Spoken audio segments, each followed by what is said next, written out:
Mais uma vez, uma honra, viu, estar aqui, nutrólogo, né, falando sobre saúde da mulher. Eu sou filho de uma mulher com endometriose grave, então eu acompanhei ao longo de toda a minha vida o sofrimento, as dores, sangramentos, vexames que ela passou de sangramento e tudo. Marido de uma mulher com endometriose grave, eu acho que Freud explica isso. Ela fez 13 estímulos de fertilização para ter uma filha, e nós temos a Elisa, 2 anos, provavelmente uma mulher com endometriose grave, né? Então, eu acho que há algum propósito aí, né? E eu sempre me interessei muito por saúde da mulher, e não sei exatamente por que eu não fiz ginecologia, mas é certo que, ao longo da minha vida, mesmo sendo nutrólogo, 25 anos como nutrólogo, desde muito cedo eu comecei a atender mulheres com doenças próprias da mulher, né? E eu queria apresentar um caso aqui, que nós vamos só utilizar como um modelo, né, de como a gente vai conversar um pouquinho aqui a respeito desse conteúdo. Essa aqui é uma mulher que foi atendida recentemente, inclusive. Ela chegou no consultório reclamando, né, de endometriose, já tinha o diagnóstico de endometriose, e foi indicada pela mastologista. Olha que coisa interessante. A mastologista indicando uma mulher que tem endometriose para um nutrólogo, de que já tentou todas as opções sem solução, tinha uma indisposição intensa, intolerância aos esforços, uma deficiência de ferro sem anemia, ela sabia disso, mas não havia sido tratada, doença celíaca, já fazia tratamento, mas os sintomas não haviam ainda melhorado todos, né? Uma coisa importante a respeito de doenças próprias da mulher, e a gente vai falar de 5 principais aqui, tá? Endometriose, síndrome de ovário policístico, nós vamos falar de TPM, transtorno disfórico, vamos falar de lipedema e vamos falar de climatério. O primeiro desafio das mulheres é o diagnóstico, por incrível que pareça. São doenças que, frequentemente, o diagnóstico é extremamente demorado, ou ele é feito de maneira incompleta. A mulher não é tratada adequadamente, né? Um diagnóstico bem feito, de verdade. Eu tenho um amigo, Alessandro, que ele diz que é raro a mulher ter uma consulta decente na vida. Ela passa e peregrina por vários médicos, não tem uma consulta decente, né? E o diagnóstico é frequentemente um obstáculo que a maioria das mulheres não consegue transpor, né? E eu queria falar um pouquinho a respeito de tentar identificar as causas disso, né? Olha aqui, 10 milhões de mulheres têm endometriose no Brasil. A expectativa baseado em que 10% das mulheres com idade fértil têm endometriose. Eu acredito que é mais do que 10%, mas vamos lá. O tempo para fazer diagnóstico, desde o primeiro sintoma até o diagnóstico feito, 10 anos. 3 anos e meio, mais ou menos, entre o primeiro sintoma e a primeira vez que ela vai no médico, e depois quase 6 anos entre a primeira consulta e o diagnóstico definitivo. 10 anos. No meu consultório, de modo geral, é mais do que isso. 20, 25. Aquele caso ali, ó, a mulher fez o diagnóstico dela com 45 anos, né? Provavelmente 30 anos de evolução de doença. E quando a gente pergunta por que isso acontece, olha qual é a resposta das mulheres, né? Os médicos normalizaram os sintomas de endometriose e as pacientes sentiram que seus sintomas eram ignorados, né? Queria me ater um pouquinho a respeito disso, né? Nós nos comunicamos muito mal, é fato, né? E esse termo normal é um termo que se refere a uma questão estatística, não é assim? Não sabe, curva de Gauss, distribuição normal dos eventos biológicos, não é? Só que Se para a gente é um termo estatístico, para o paciente não. Para o paciente, normal se refere a uma norma, né? Então, é normal que mulheres com endometriose tenham ultrassom negativo. Concordam? É normal que mulheres com endometriose tenham uma ultrassom negativo, especialmente mulher jovem, né? Mas quando a gente comunica com o paciente, o que a gente fala? Fala, seu ultrassom está normal, não é assim? Então, o paciente recebe a informação como uma norma. E aqui, essa norma, ela está num aspecto bem profundo aqui, que a gente precisa analisar, né? É, na verdade, uma questão moral para a mulher, né? É normal ter cólica, né? Então, se a gente perguntar para mulheres como era seu ciclo menstrual lá no início desse ciclo, então, com muito mais frequência do que 10%, mulheres vão dizer que era extremamente dolorosos, frequentemente precisava parar, querer não ir para a escola, mas a mãe obrigava a ir na escola, e relatos desse tipo, né? Tem uma questão aqui importante, porque esse termo normal, que já está meio que impregnado na mente da mulher, mas quando o médico diz, olha, seu exame é normal, né? Naquele momento ocorre aqui uma virada de chave na mente, um aprendizado, um entendimento, uma virada de chave na mente daquela menina, frequentemente, né? É normal sofrer. E se é normal sofrer, tratar isso, deixar de sofrer, é anormal, né?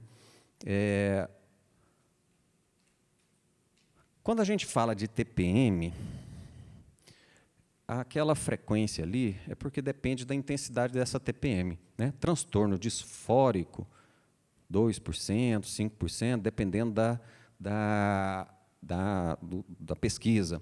Mas TPM leve, se a gente considerar TPM moderada, leve, grave e transtorno disfórico, 80% das mulheres têm sintomas de TPM. Essa pesquisa aqui, feita com mulheres de TPM moderada grave e transtorno disfórico, refere que apenas 18% delas procuraram ajuda médica. Olha que coisa chocante. Menos de 20% das mulheres procuravam ajuda médica, né? E quando eu pergunto por quê, a principal razão é porque considera seus sintomas normais, né? Se há uma normalização e uma omissão por parte do médico, há também um certo desprezo pela própria mulher, né? Isso é chocante, se a gente analisar bem, né? Eu estou na longevidade há algum tempo, e na longevidade a gente tem o hábito de fazer cursos que a gente faz uma parte prática. Então, o médico ele faz uma atividade em que ele se coloca como paciente, né? E é impressionante a quantidade de mulheres médicas com doenças ginecológicas graves que até hoje não estão em tratamento. Mulheres que têm acesso não conseguem, né? Imagina o paciente comum, né? 50 milhões de mulheres no Brasil estão na pós-menopausa, e somente 3,4% delas fazem tratamento. Vocês acreditam nisso? Temos milhões e milhões e milhões e milhões de mulheres definhando sem terapia hormonal. E quando perguntamos por que não fazem por medo de câncer, não fazem por medo de engordar, não fazem por medo de trombose e param o tratamento quando tem algum efeito colateral, né? Usualmente sangramento irregular, alguma coisa assim, né? São as principais causas pelas quais o tratamento não é iniciado ou ele é abandonado, né? Então, há também uma cultura de medo, né? Olha, eu falei aqui de normalização, omissão, falei de desprezo, falei de negligência e falei de medo, né? A gente tem uma cultura de medo, e uma cultura de medo que foi quem que fez? Foi quem que montou essa cultura de medo? Se não fomos nós mesmos, né? O hormônio dá câncer, anticoncepcional da trombose, e a mulher recebe essas informações todas, né? A gente acredita realmente que nosso concorrente é uma cultura de normalização, de omissão, de desprezo, de medo, e as dificuldades não são só captar o cliente, que já é complicado, não é só converter o cliente, que também é complicado, mas é também manter esse paciente, né, em tratamento, né? O paciente começa o tratamento hoje, amanhã vai num dermatologista, o dermatologista fala, por que você está usando esse remédio, está dando acne, esse hormônio, né? E aí o paciente abandona, né? É muito importante que, além de tudo que o Kevin referiu, e ele falou a respeito dessa técnica do spin selling, ela é realmente extraordinária, de você entender, compreender melhor o paciente, como que ele toma a decisão na hora de iniciar um tratamento. O tratamento médico, de modo geral, é de baixo custo, eu acho, quando a gente compara com outros produtos, né? Mas o paciente lida como se fosse algo de alto custo, né? Ele toma a decisão ali na hora de fazer um tratamento, sei lá, que custa 5 mil, 10 mil, alguma coisa assim, como se estivesse tomando a decisão de comprar um carro, né? Mas, além de tudo, o médico precisa criar um ecossistema de múltiplas especialidades para que o paciente se mantenha dentro do tratamento, né? É importante que eu demorei um bom tempo para entender que eu precisava ter um dermatologista, pelo menos um, que entendesse do que eu faço. Colega, fora da clínica, né? Mas que meu paciente conhece esse paciente, né? Eu preciso construir um ecossistema de pessoas que são conhecedores dessa condição, que seja endometriose, que seja ovário policístico, o que for, o quanto que aquilo impacta toda a saúde da mulher, para que essa mulher continue se sustentando no tratamento. Aí sim, é possível ter um paciente por 10, 15 anos ali em acompanhamento, apesar dos efeitos colaterais do tratamento, apesar das dificuldades clínicas, né, que as doenças impõem. Toda doença, ela afeta a mulher profundamente. E eu digo assim, que afeta profundamente a natureza da mulher. E eu tenho a impressão que essa é a razão pela qual essa cultura de medo que a medicina acabou impondo, ela particularmente pega as mulheres e pega pouco os homens, né? De modo geral, os homens, quando eles precisam de um tratamento, vou falar aqui um tratamento polêmico, sei lá, uma reposição hormonal, ele consegue acessar sem muito drama. As mulheres têm muita dificuldade em acessar esse tratamento. E eu acredito que tem a ver com isso. São doenças que afetam tão profundamente a mulher que, muitas vezes, acaba incorporando na identidade dela. Às vezes, ela tem dificuldade de compreender o que é ela e o que é a doença, né?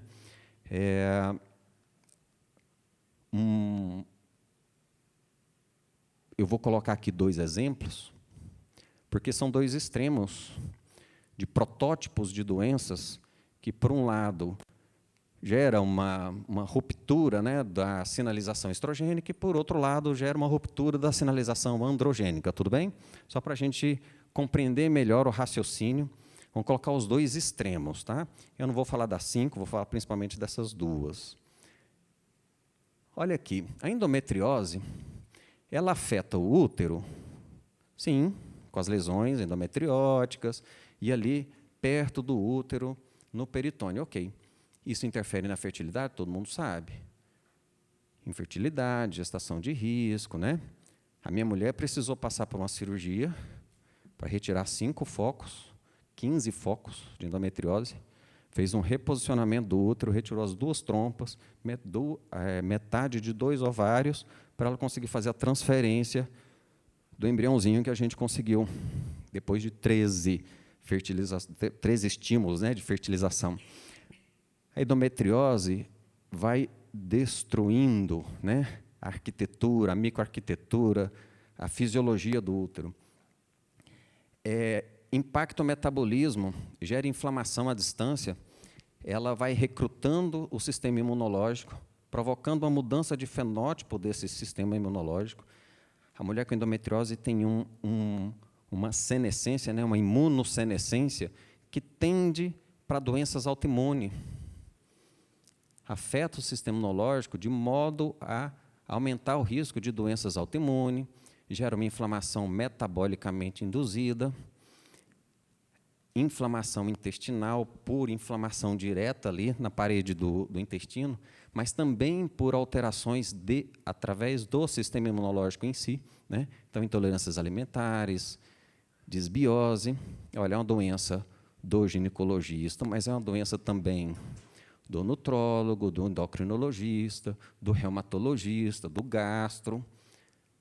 Altera a psicologia, sim.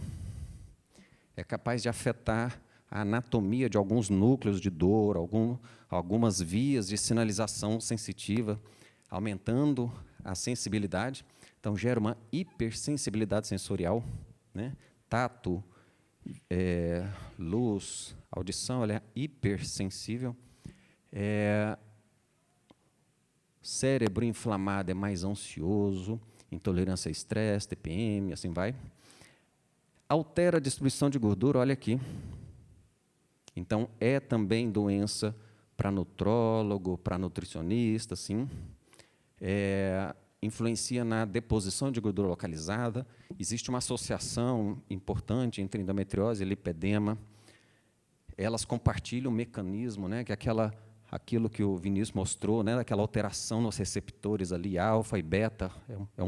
É uma alteração que nós vamos falar aqui um pouquinho mais. Mas isso aqui também se aplica à síndrome de ovário policístico? Também, eu não vou colocar aqui, porque esse impacto sistêmico do ovário policístico, acho que todo médico conhece. Talvez o impacto sistêmico da endometriose, poucos médicos conhecem, mas na síndrome de ovário policístico, altera a fertilidade? Altera, né? As ovulações são alteradas, ocorre um gasto né, a reserva da mulher ela acaba mais rapidamente, né? Altera o metabolismo? Altera. Tende para uma inflamação que, em vez de gerar doença autoimune, tende para doenças cardiovasculares, doenças metabólicas, né? Então, aqui no metabolismo, tende a ir para a resistência insulínica, né? Aqui na psicologia, enquanto que a endometriose vai para estresse, ansiedade, a síndrome de ovário policístico tende para depressão, para compulsão, mudanças desse tipo. Altera a distribuição de gordura? Também, só que na síndrome de ovário policístico, mais gordura central, não é assim? Gordura visceral. Então, altera. Não é uma doença do ginecologista, é uma doença de todas as especialidades, né? E, por isso, a gente tem muita dificuldade em tratá-las. As mulheres têm muita dificuldade em tratá-las adequadamente, né? O diagnóstico é difícil, porque, às vezes, o primeiro sintoma, a mulher vai parar lá no gastro. O tratamento é difícil, porque envolve vários sistemas, afeta várias esferas da vida da mulher. E nós propomos uma abordagem um pouquinho diferente. A abordagem tradicional, quando a gente vai tratar uma doença, qual o tratamento certo para tal doença, não é assim? Nós fazemos uma diretriz, não é assim? E a diretriz o que é? É o resultado final de um raciocínio que busca saber qual que é o melhor remédio para tratar uma determinada doença. Qual é o melhor remédio para a obesidade? Qual é o melhor remédio para a endometriose? Qual é o melhor remédio? E assim por diante, não é assim? Ótimo. Problema. A gente foca muita atenção no remédio. E quando a gente começa a fazer medicina integrativa, a gente começa a conhecer um monte de ferramentas farmacológicas, um monte de estratégias de cuidados com a saúde, e a gente começa conhecendo muito bem cada nutriente desse, a gente começa a achar indicação para todo mundo, a gente quer usar tudo para todo mundo, e o paciente sai de lá com uma receita desse tamanho, que custa alguns milhares de reais, com um monte de endovenose e coisas desse tipo. A gente propõe uma abordagem um pouquinho diferente, que é chamada, às vezes, de medicina personalizada, às vezes chamada de medicina de precisão. Só uma mudança no olhar. Tá? A pergunta, para encontrar uma resposta certa, a gente precisa fazer uma pergunta certa. Né? Qual é a pessoa certa para tal tratamento? Então, qual é a pessoa certa para usar o ALA? Qual a pessoa certa para uma dieta cetogênica? Qual a pessoa certa para uma gestrinona? Qual a pessoa certa para um drospirenona? E assim por diante. Né? Quando a gente faz essa pergunta, o olhar ele vem para a pessoa, né? Para as características e as singularidades da pessoa. Na prática, como é que funciona? Primeiro, eu faço um diagnóstico clínico. Né? Eu sou nutrólogo, então as pessoas não chegam a mim, as mulheres não chegam a mim dizendo eu tenho endometriose, como foi aquela paciente, aquilo ali é raro, né? É incomum. Normalmente o paciente chega dizendo, estou acima do peso e quero sua ajuda.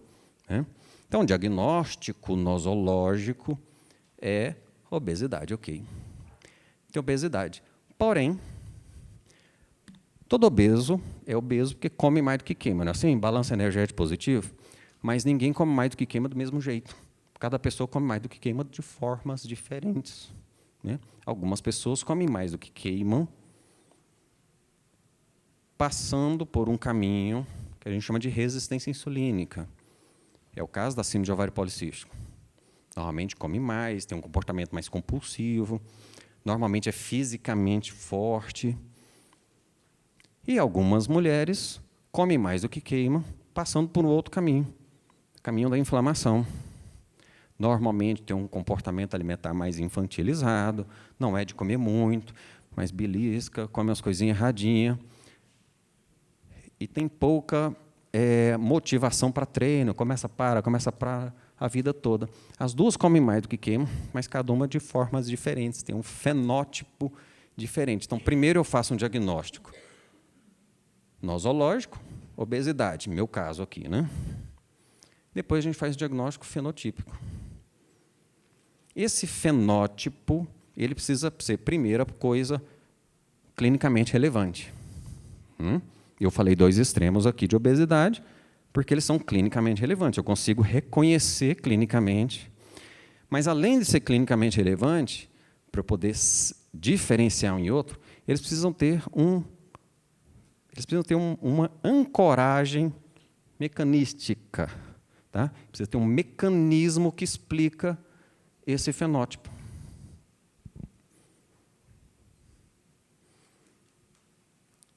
Que a gente chama de dados ômicos. Né? Obviamente, um olhar em 360 graus para a mulher, olhar estilo de vida, sim, história pessoal, sim, dados clínicos. Até aqui é o que a medicina normalmente faz. Aqui, a gente vai levar em consideração os dados ômicos. Né? A gente está falando de metabolômica, microbiômica, a gente está falando de coisas que parecem super avançado, mas não, são coisas muito simples. Né? Metabolismo mesmo, né? Sensibilidade e sinalização hormonal. Tá? Singularidades que essa mulher tem,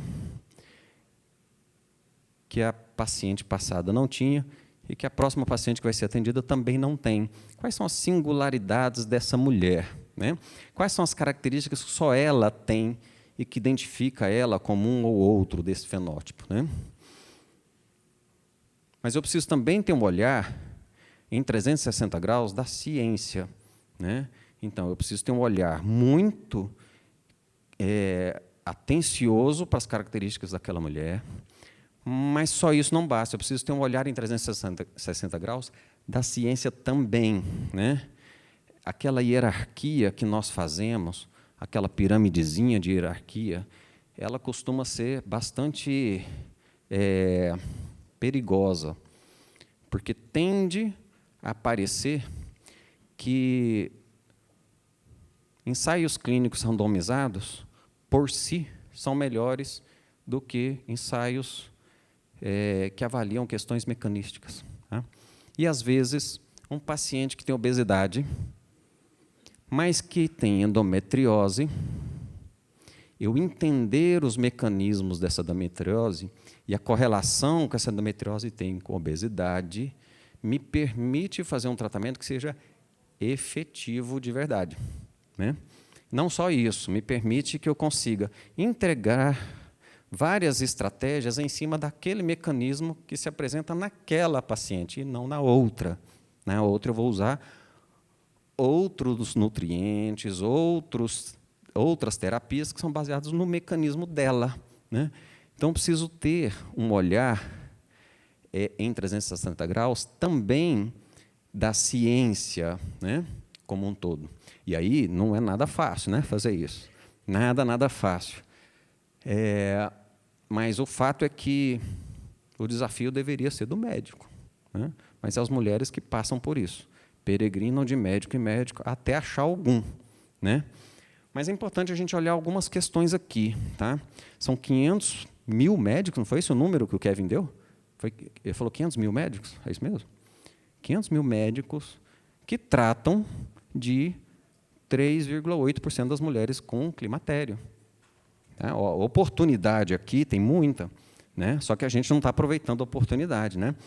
A maneira de captar o cliente, aqui, nesse caso, não é falando de solução, é falando de problemas. Tá? A mulher não sabe que ela tem um problema, ela tem cólica, mas ela não sabe que tem um problema. Ela tem sangramento, mas ela não sabe que tem problema. Ela está com queda de cabelo, mas ela não sabe que o problema não é aqui, é no ovário dela, né? A gente tem que falar do problema e a gente costuma ficar falando de solução e ainda brigando entre médico e outro, né? Então, o médico recomenda um contraceptivo, o outro diz que dá trombose. Aí o outro recomenda um implante, o outro diz que dá câncer, sei lá o que for, é proibido. E fica todo mundo brigando e o paciente nessa história toda, né? Foi daí, eu vou fazendo aqui meu jabá, viu? Cadê a Tamires? Foi daí que surgiu a ideia, com a longevidade. Eu, doutor Ítalo, doutor Alessandro Scapinelli, que é um ginecologista, cirurgião de endometriose, doutorando em endometriose, que criamos o XI, um curso especializado para ajudar os médicos a compreenderem, olhar a mulher com um olhar em 360 graus, fazer uma medicina de precisão, uma medicina personalizada, voltada e pensada para a mulher, né?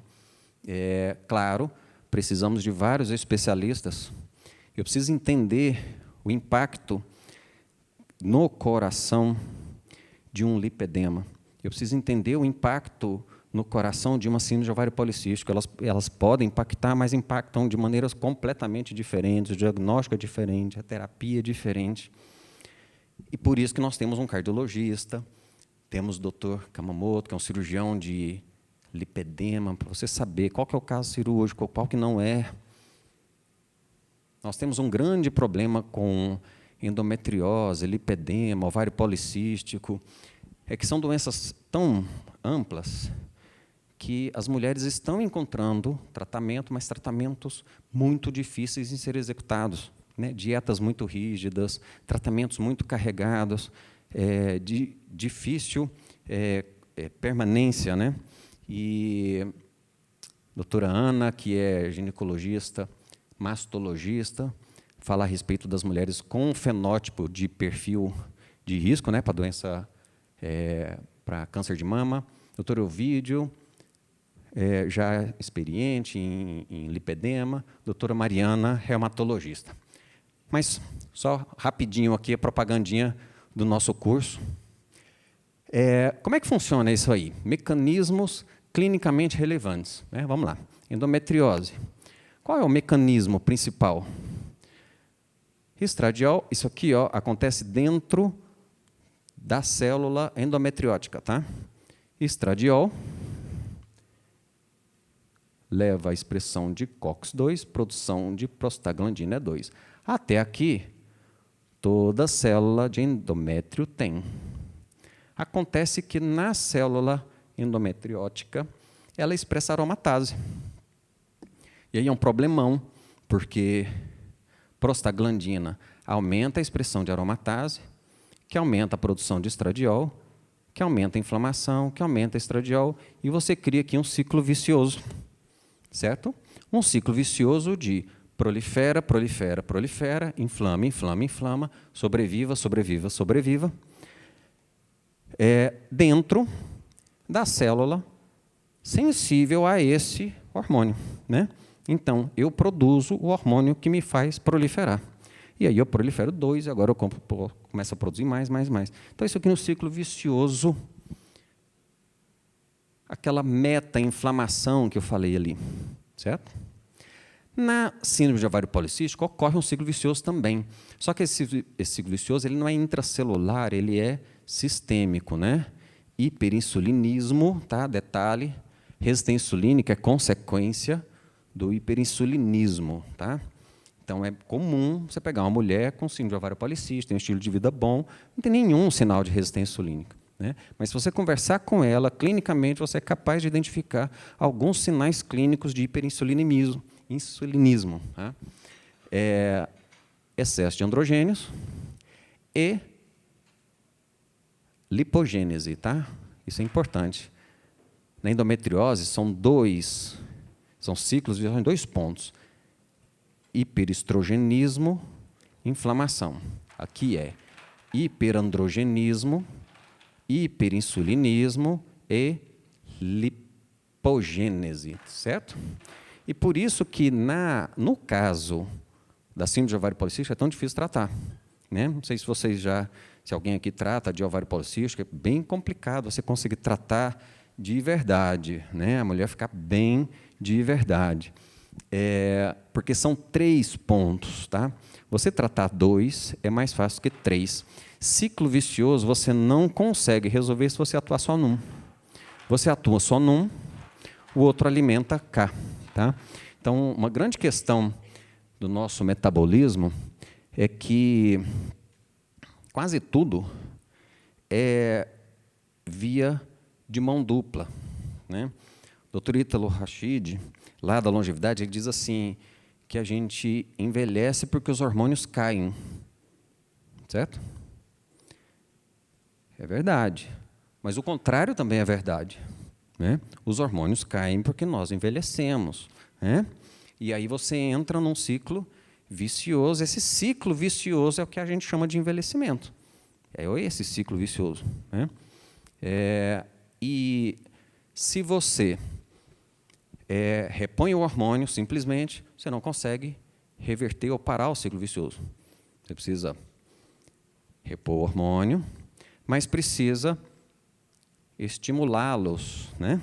Dando um exemplo simples aqui da testosterona. Testosterona faz a gente ter vontade de fazer alguma coisa, certo? Eu vou dar um exemplo de uma vontade de fazer alguma coisa, a vontade de matar, considerando lá na natureza, certo? Vontade de matar, vontade de sobreviver, né? Matar ou morrer na natureza, certo? Então, dá para o leão a vontade de ir lá caçar, ir lá e fazer o que tem que ser feito. E quando ele faz, ele estimula a produção de testosterona, né? Assim é com a gente também. A gente produz testosterona, a vontade de fazer exercício, competitividade, assim que acontece com o adolescente. Quando ele vai lá e ganha, e faz o que precisa ser feito, ele produz testosterona. Quando ele para de produzir testosterona, ele diminui a competitividade. Mesmo que ele queira, mesmo que ele faça exercício, ele não faz na intensidade, no volume suficiente para voltar a produzir testosterona, né? Aí você cria um ciclo vicioso, né? Por isso que só fazer exercício não basta, precisa repor o hormônio e fazer exercício, e repor hormônio, e aí você constrói um ciclo virtuoso, tá? Vou tentar usar esse raciocínio aqui, tá? O tratamento clínico, ele precisa passar pela supressão do eixo e interrupção do ciclo menstrual. Aqui começam os problemas, né? Médico da medicina integrativa tem seus dogmas também. Médico da medicina tradicional tem seus dogmas também, né? E é muito importante que dogma que faz parte de um conhecimento sólido, ele precisa ser alimentado, sim. Mas se o dogma é limitante, cuidado, tá? Você provavelmente está produzindo muita iatrogenia. Então, cuidado. O fato de eu dizer não concordo com contraceptivo oral porque dá trombose, porque detona a mulher, eu falar isso pode impedir muitas mulheres de conseguirem acesso ao tratamento, né? Em algumas situações, na endometriose, na síndrome de ovário policístico, o contraceptivo oral pode ser o começo de uma jornada, né? O começo de uma jornada que o contraceptivo é o início, mas não é o tratamento em si, né? Então, cuidado. Aqui eu só coloquei o que é a diretriz, o que as diretrizes falam, né? Aqui a respeito de como fazer a interrupção. Precisa fazer a interrupção do ciclo menstrual? Precisa. A mulher tem um ovário, e o ovário, olha, é a maior força da natureza, certo? Um negócio que gera vida. Você não é capaz de vencer o ovário. Você precisa controlá-lo.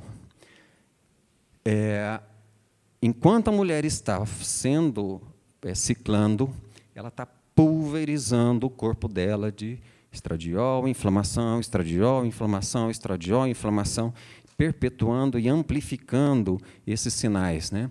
Precisa interromper? Precisa. Agora, qual vai ser utilizado? Qual a mulher certa para usar dienogésico? Qual a mulher certa para usar gestrinona oral? Qual a mulher certa para usar contraceptivo combinado? Bom, a mulher que está programada para fazer uma cirurgia para endometriose, para daqui 3 meses, o contraceptivo oral pode ser interessante frequentemente. Vai deixar as lesões menos inflamadas e preparar ela melhor lá para a cirurgia, né? Então, tem caso para cada um, né? Implanon, Mirena, agonista, o antagonista de NRH, inibidores de aromatase. O ponto que eu quero chegar é que, se o médico está disposto a tratar, ele não pode abrir mão de todas as ferramentas. Ele não pode abrir mão de todas as ferramentas. Medicina integrativa não é alternativa, é integrativa, é abraçar, né? E quando você tem domínio sobre isso aqui, você consegue cuidar muito bem da maioria absoluta dos casos, né? Eu coloquei aqui implantes manipulados de nestorona e de gestrinona, porque faz parte do arsenal que nós temos aqui no Brasil, né? E, infelizmente, quando os implantes se tornaram populares, a gestrinona acabou ganhando muito mais fama do que eu acho que ela mereceria, né? O Nestorone é uma medicação muito, muito interessante, mas que ela foi esquecida. Então, o gestrinona acabou sendo amplamente abusado e acabou prejudicando muito a credibilidade dos implantes. Se você olhar o Manual da Febrasgo 2015, olha aí que vocês vão ver Febrasgo elogiando os implantes de Nestorone, os implantes de Nomegestrol. Nestorone é um progestágeno neutro, gestrinona é um progestágeno androgênico, né? Aqui, na síndrome de ovário policístico, mesmo esquema. Nestorone é neutro, Nomegestrol é antiandrogênico, tá? Por isso que ele está do lado de cá. Agora, fez a interrupção, eu preciso desinflamar o paciente e preciso desinflamar urgentemente, né? Acho que aqui entra os endovenosos, as terapias parenterais muito bem, tá? Agora, se inflamação gera resistência insulínica e resistência insulínica gera inflamação, é importante a gente ter aqui em mente que a mulher que tem endometriose, ela também tem resistência insulínica. A mulher que tem ovário policístico, ela também tem inflamação. Mas, se eu atuar, a mulher que tem resistência, que tem endometriose, ela está da inflamação gerando resistência insulínica. Se eu atuar na inflamação, eu consigo melhorar a resistência insulínica. E o contrário, no ovário policístico. A resistência insulínica está gerando inflamação. Então, se eu consigo atuar na resistência insulínica, eu consigo conter melhor a inflamação e, dessa forma, fazer uma terapia mais enxuta e precisa, tá? Essa que é a ideia, tá? Aqui é só uma sugestão, tá? A ideia aqui não é fazer protocolos, tá? Mas vitaminas anti-inflamatórias, antioxidantes, muito antioxidante, pensando na endometriose, tá? Muito antioxidante, muito antioxidante, muito antioxidante, produção de energia, antioxidante, antioxidante. E aqui, na síndrome de ovário policístico, produtos para ajudar na sensibilização à insulina, né? Sim, é antiglicante, mas para melhorar a sensibilidade à insulina. Esse Immunity podia passar para cá? Poderia. A Tamires falou do NAUT, né, que eu não conheço ainda, não estudei ainda, mas que parece ser muito interessante em endometriose. Tá? Então, sim, pode fazer? Pode. E quando você faz uma terapia anti-inflamatória na endometriose, o tratamento clínico é mais eficaz, a interrupção do ciclo menstrual é mais efetiva, com doses mais baixas e menos efeito colateral. Então, você melhora e cria aqui um ciclo virtuoso, né? Menos inflamação, menos hiperestrogenismo. Menos hiperestrogenismo, menos inflamação. Você constrói um ciclo virtuoso, ou mesmo em relação ao ovário policístico. Uma questão importante do ovário policístico é que a mulher precisa, para conseguir um resultado efetivo, perder gordura visceral. Ela precisa perder gordura visceral. Então, você precisa dar muita atenção para isso, né? E, às vezes, a mulher chega no consultório com a coxa travada, com os braços definidos, mas tem aquela gordurinha lá, abdominal, difícil de ser eliminada. Mas você precisa chamar a atenção dela, que ela precisa reduzir aquela gordura visceral. Tá? Agora, queremos fazer uma abordagem mais ampla, a gente precisa dar um passo à frente ainda. Só pensar em inflamação e resistência insulínica não basta. A gente tem que olhar lá para a mitocôndria. E mitocôndria não é simplesmente disfunção mitocondrial, né? A gente tende o paciente tem disfunção mitocondrial, ok. Mas disfunção mitocondrial não é simplesmente ter ou não ter, tá? Tem fenótipo também, viu? É mais complexo do que isso, tá? Mulheres com endometriose têm disfunção mitocondrial? Tem. E tem disfunção mitocondrial por falha de mitocondriofagia. Elas têm dificuldade em fazer a faxina, elas têm dificuldade em fazer a autofagia, a mitofagia, a apoptose. Tá? É uma tendência à sobrevivência. Né? Já na síndrome de ovário policístico, tem disfunção mitocondrial por falha de mitocondriogênese. Então, é um pouquinho diferente. Tá? E por que isso é importante? Tá? Porque o que ativa a mitofagia é bem diferente daquilo que ativa a mitocondriogênese. Certo? Teoricamente, se eu usar um produto que evita a mitocondriofagia, eu vou piorar a endometriose. Teoricamente, eu vou mostrar algumas situações que isso é importante. Tá? O que acontece? A mitocôndria ela não é produzida, simplesmente fica lá. Há um ciclo aqui, há uma fisiologia muito bonita da mitocôndria.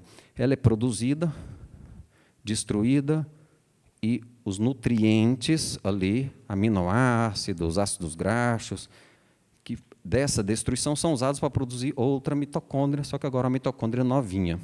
Essa mitocôndria é utilizada, gasta, membranas são rompidas, proteínas são desnaturadas. Quando a proteína é desnaturada, ela perde a forma. Então, quando ela perde a forma, ela sai ali da membrana, rompe a membrana, começa a vazar radicais livres. Né? Então, isso tudo está acontecendo ali. E aí a célula é capaz de identificar a mitocôndria velha, identificar ela e destruí-la. Certo? É um processo de faxina. Certo?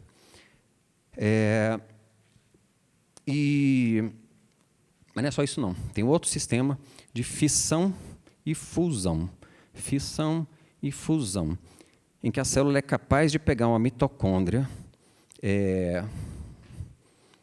que está já funcionando mal, vou colocar aqui em 20% estragada, ela é capaz de separar um pedacinho dela, a parte estragada dela vai para um pedacinho aqui e ela faz a fissão. Aí separa um pedacinho dela aqui e fica uma mitocôndria 80% estragada e uma outra mitocôndria aqui só com 10% de estrago. Né? Eu destruo essa. né? E, com isso, a célula vai fazendo a gestão dessas mitocôndrias, né? Acontece que, quando há falha de mitocondriogênese e falha de fusão, a gente obtém uma célula desse jeito. Essa aqui é a célula normal. Tá? Olha como é que são as mitocôndrias. Ó. Elas têm, inclusive, uma anatomia específica. Tá? Há uma arquitetura específica da mitocôndria, tá? Para distribuir energia adequadamente, né? A mitocôndria tem outras funções, que é a produção de hormônios, todo mundo sabe disso, né? Que é a mitocôndria que produz. Ela também tem função de controlar o ciclo, né, de proliferação celular. Então, ela tem que ter uma distribuição específica.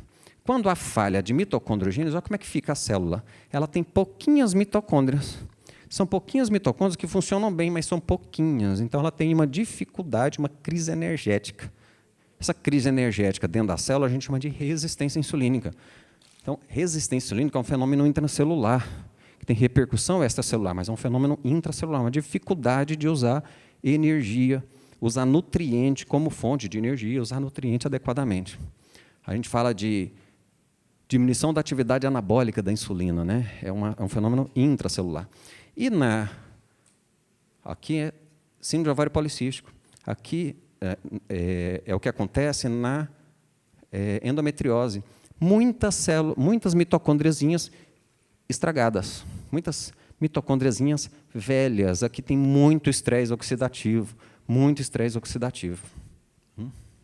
Agora, o que ativa a mitofagia? O que ativa essa mitocondriofagia?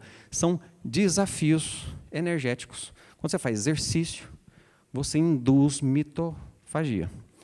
Quando você toma um resveratrol, que provoca uma tensão na mitocôndria, você gera mitofagia. Quando você faz um jejum, você induz o corpo a um estresse energético, ele induz uma mitofagia.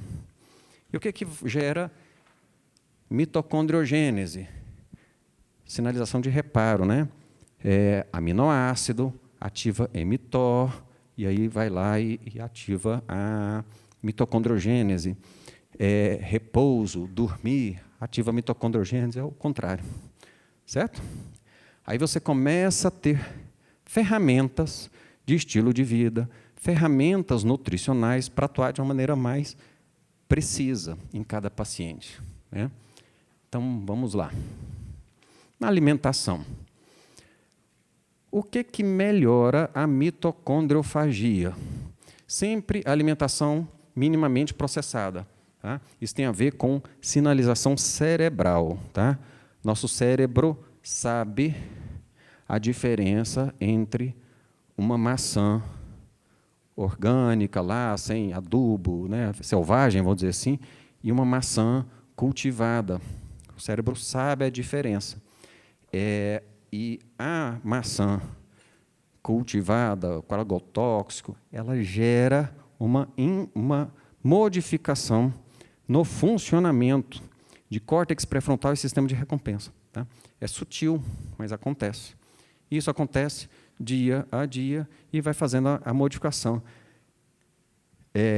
Córtex pré-frontal vai diminuindo a atividade, sistema de recompensa vai aumentando a atividade, né? A alimentação artificial vai fazendo isso. Quando, alguns anos atrás, a indústria farmacêutica ficou sabendo disso, né?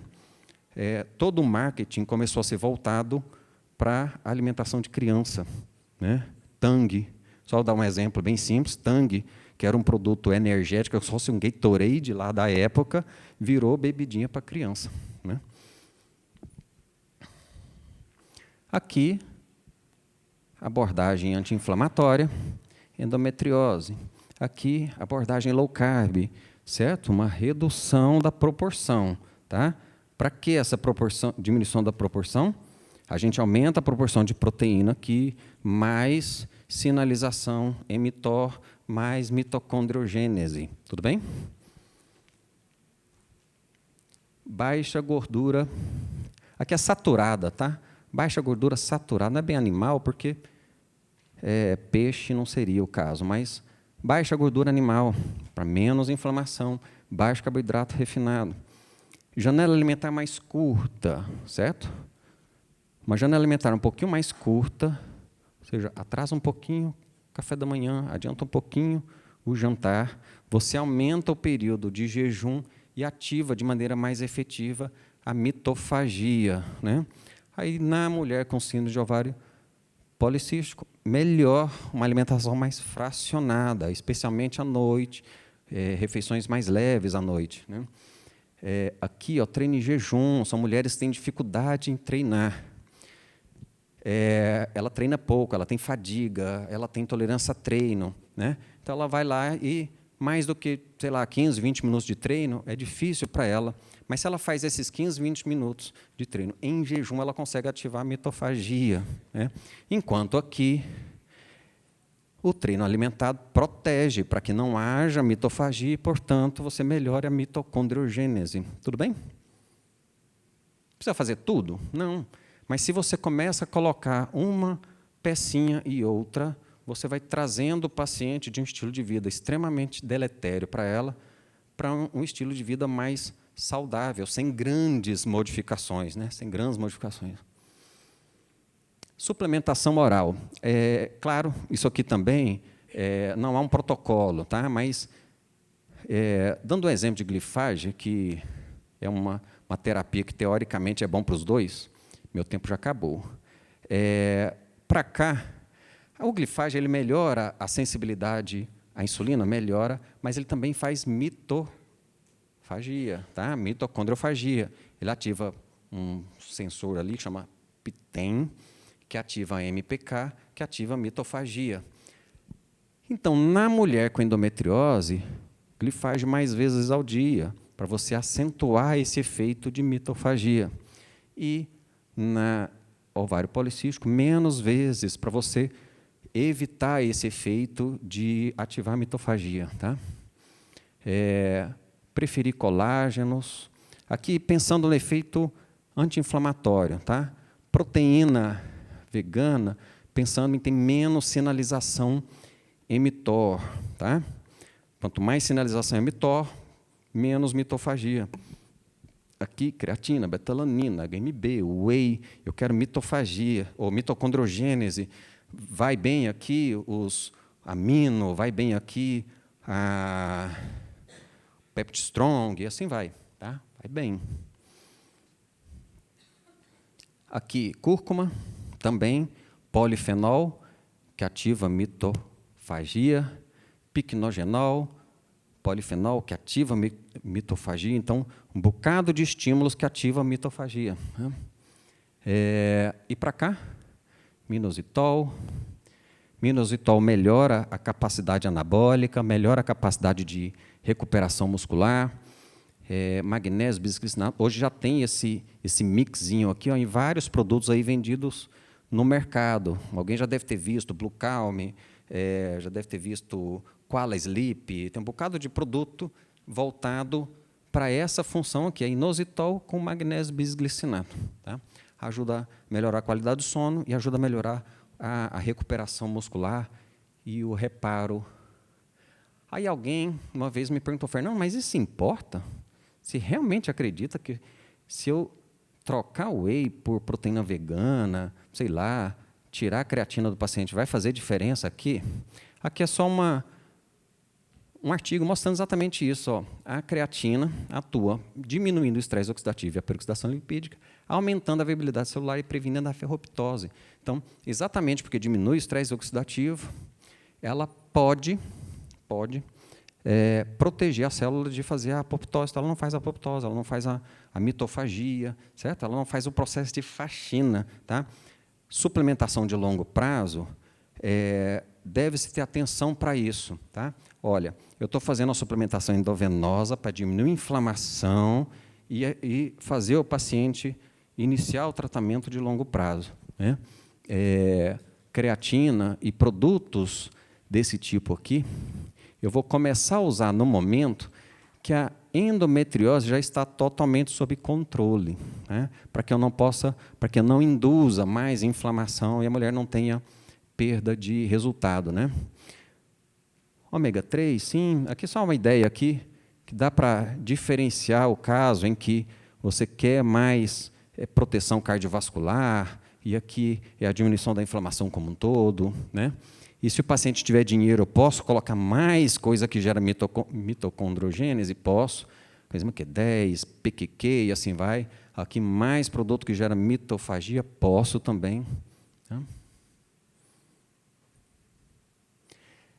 E aqui um detalhe que é prático, tá? De percepção minha. Tá? Então, aqui a opinião é que é mais comum mulheres com endometriose com problemas maiores com o intestino.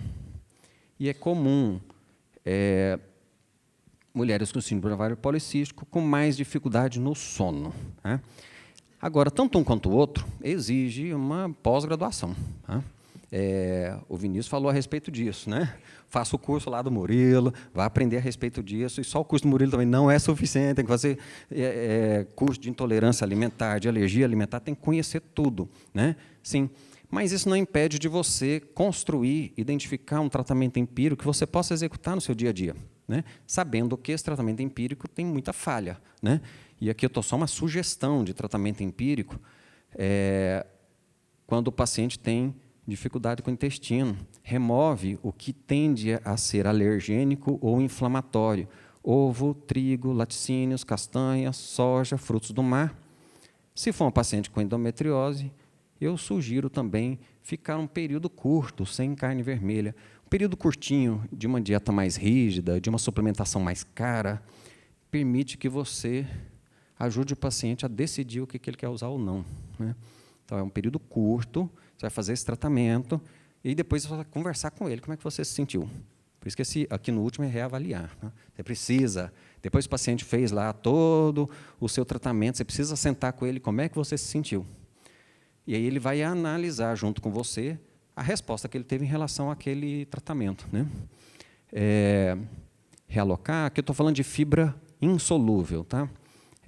Glutamina, caso seja necessário, é o paciente com endometriose, o sistema imunológico está roubando glutamina do intestino, o intestino está roubando glutamina do sistema imunológico. Enzimas digestivas, eventualmente, pode ser necessário, Guardian, às vezes, muito eventualmente, probiótico, e reavaliar. No sono, remove também luz elétrica, telas à noite, higiene do sono. Marketing, tá? Qualquer ferramenta de marketing é terrível para o nosso cérebro. Tá? Qual que é a função do marketing? Qual é? É estimular seu sistema de recompensa. Tá? É desativar seu córtex pré-frontal e ativar seu sistema de recompensa. Exatamente o que tela faz. Se essa tela for com propaganda, você está lascado. Realocar melatonina, fitoterapia, aqui também tem uma especialidade de sono. Então, não é a proposta aqui, ensinar a usar isso aqui, mas saber que você pode separar alguns fitoterápicos, aprender a utilizá-los e fazer uma terapia empírica. Né? Magnésio inositol, como eu disse, que ajuda na capacidade de reparo celular. E, no final dessas 3 semanas, ou 6 semanas, como você decidir, você investiga, você avalia se precisa investigar, ou se precisa fazer um exame, uma polissonografia, alguma coisa assim. Tá? E aí, voltando, agora termina. Tá? A Maria Eduarda veio no consultório. Então, fiz uma injeção da ADEC, uma reposição do Noripurum. Eu não conhecia o ferro aqui da tá? Isso, já vou sair daqui já especialista nela. Essa noite eu vou ler, estudar direitinho, viu? Noripurum, fiz 6 ampolas, né? Poliminerais e polivitaminas. Nessa paciente aqui, especificamente, por que eu decidi fazer só vitaminas para ela? É uma paciente que décadas em sangramento intenso. Tá? Essa paciente aqui, 15 anos antes, ela foi no meu consultório. 15 anos antes, ela foi no meu consultório. E eu falei, você tem endometriose. Aí eu não tinha rede de apoio, certo? Ela foi onde? Num ginecologista que fez o exame e falou assim, não tem nada disso. Está escrito lá, eu mostrei para ela, olha aqui, 15 anos atrás, você lembra disso? Ela, não lembro não. Está lá escrito. Eu falei, você tem endometriose. Então, eu fiz só uma reposição de vitaminas básica, tá? Por via oral, simples também, tá? E aqui eu passei para ela só remédio industrializado, suplemento industrializado, porque ela é filha do dono de uma indústria farmacêutica lá da cidade. Eu sou de Anápolis, lá a gente tem um polo farmacêutico, e aí o pai dela tem uma das indústrias lá, ele é sócio. Então, ela não queria usar nada manipulado, né?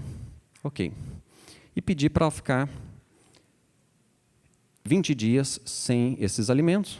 Aqui uma coisa importante a respeito de você induzir o paciente a ficar sem alguma coisa. Tá? Você não fala para ele que você vai ficar sem ovo. Você fala, você vai comer tal coisa e tal coisa. Tá? Ele só vai saber que ele não está comendo uma coisa ou outra se ele pensar e raciocinar a respeito. Tá? Se você chegar para ele e falar, você não vai comer ovo, trigo, laticínio, castanha, soja, frutos do mar e carne vermelha, ele fala, eu vou comer o quê, então? Né? Mas oferece um bocado de coisas, esse nutricionista faz bem, e o paciente faz muito bem, muito facilmente. Né?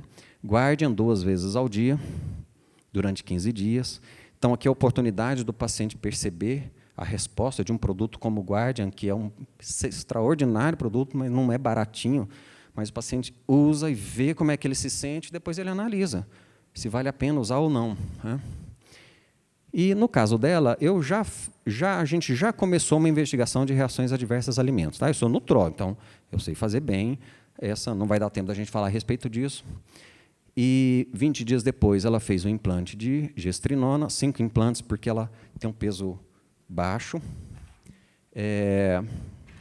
E repôs mais 3 semanas de um produto aqui, antioxidante, com ribosídeo. Eu gosto muito do ribosídeo. Nesses pacientes. Né? E a paciente, em 6 semanas, 40 dias, já não tinha dor, já não tinha sangramento, a energia estava lá no alto. O único sintoma que não acabou era uma enxaqueca que ela tinha, e que ela achava que tinha alguma correlação com o ciclo menstrual, e que parece que não. Então, uma dor de cabeça, tá? Não é uma enxaqueca, não. Ela tinha uma cefaleia, que ela continuou tendo a cefaleia. Né? Então, a gente está ainda em tratamento tentando cuidar disso. Tá?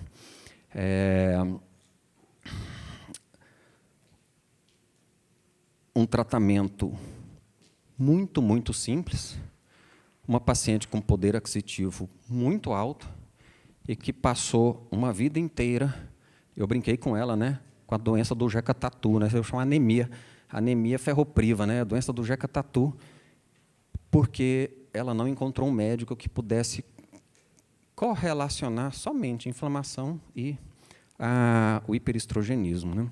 Um pouquinho só de cuidado, a gente é capaz, sim, de cuidar muito bem de doenças bastante complexas. Viu? Esse desafio deveria ser do médico. Muito obrigado.